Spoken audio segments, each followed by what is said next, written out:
दुनियाई क्रिकेट पर हुक्मरानी की जंग। आईसीसी वर्ल्ड कप के फाइनल में भारत के 241 रन हदफ के ताक़ुब में ऑस्ट्रेलिया की बैटिंग जारी। 10वें ओवर्स तक कैंगरूज ने 3 विकेटों के नुकसान पर 70 रन बना लिए।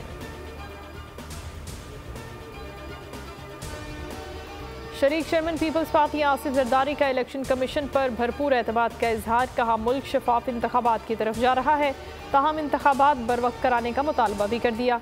बोले इस वक्त माहौल इंतखाबात के लिए साजगार है। बयान में पीपल्स पार्टी की फतह की पेशगोई भी कर दी। गाजा में सहूनी दरिंदगी इंतहा को जा पहुंची। जबालिया का स्कूल भी इसराइली दरिंदगी का निशाना बन गया। बमों की बरसात से 300 से ज्यादा अफराद लुक़मा अजल बन गए। 6 सहाफ़ी जान से गए। इसराइल के अल-शिफा अस्पताल को खाली करने की धमकी। अस्पताल से कबल अज़ वक्त पैदा होने वाले 30 बच्चों को निकाला गया। तर्जुमान फ़लस्तीनी वज़ारत सेहत।